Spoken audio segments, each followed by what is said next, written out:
Did you know that Kansas has one of the longest school years in the nation and that Missouri has one of the shortest school years in the country? That doesn't sit well with Missouri Governor Jay Nixon, who's pushing a grand plan to extend the school year.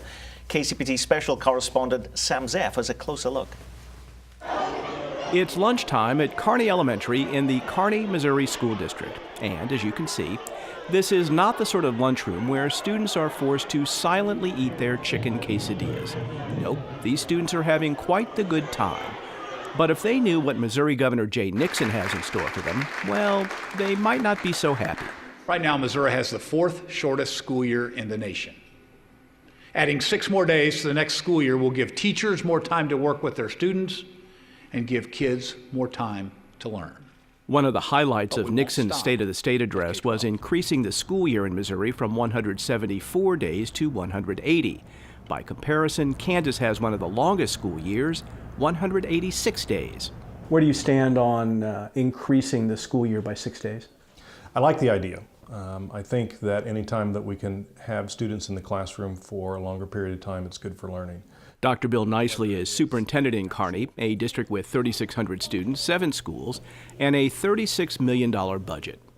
It's hard to find anyone opposed to extending the school year, so the question is, if these additional 6 days come to pass, how should schools use them? What we hear from the teachers the most is, what do you need is time. Okay, so when we talk about needing time, what do you need time to do? And the time that's going to make the greatest impact on our students is that real engaging instructional time that they have with the kids.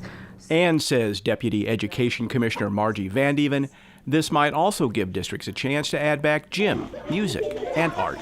Well, there's a significant amount of literature that talks about how you can better enhance your reading ability through art classes. You can better enhance your if you're physically fit and have had time to do some exercise in between your courses, that you'll be more focused on the work that you're doing. It's not a shot in the arm that's the solution that will change the achievement level of students in the state of Missouri. But more time in the classroom does not necessarily equate to increased achievement. No, says Dr. Leanne Taylor Knight, head of the Kansas City Area Education Research Consortium. It's all about how you use those days and the skills of teachers and principals. And since we're talking about changing the school calendar, she says, why not think really big?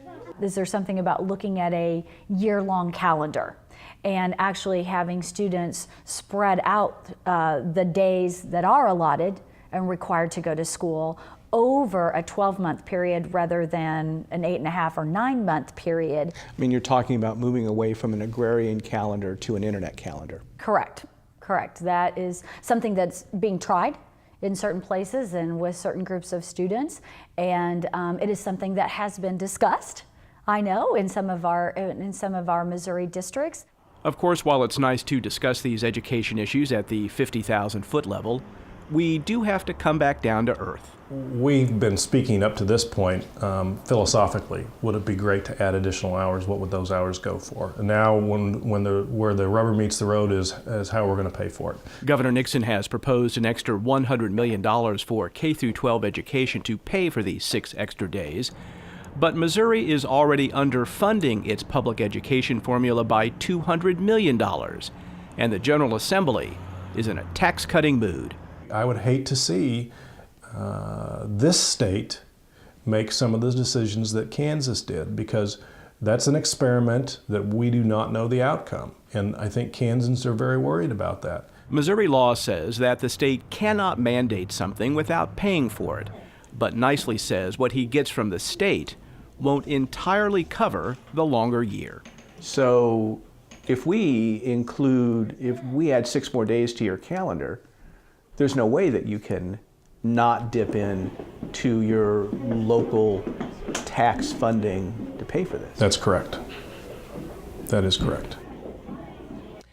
Sam, what's the reaction of the Missouri General Assembly then to the proposal to expand that school year? Well, there's nobody in there who is against the concept. Republicans, Democrats, they all think that expanding the school year would be a good thing. The problem is that, one, Governor Nixon doesn't have a particularly good relationship with the General Assembly. He hasn't been able to find a Democrat to even offer the legislation. But more importantly, they just don't have the money. The Republican chairman of the Senate Education Committee says, great idea, but how are we going to pay for it? $200 million lied on the school funding formula. And as we've talked about at this table, and has been talked about in many media outlets, the most important thing that they think about in Jefferson City right now is what's going on in Topeka in terms of cutting taxes. And the more you look at it, the more I'm convinced that the Missouri General Assembly is just a Sam Brownback cover band, and that's how they're moving forward through the session.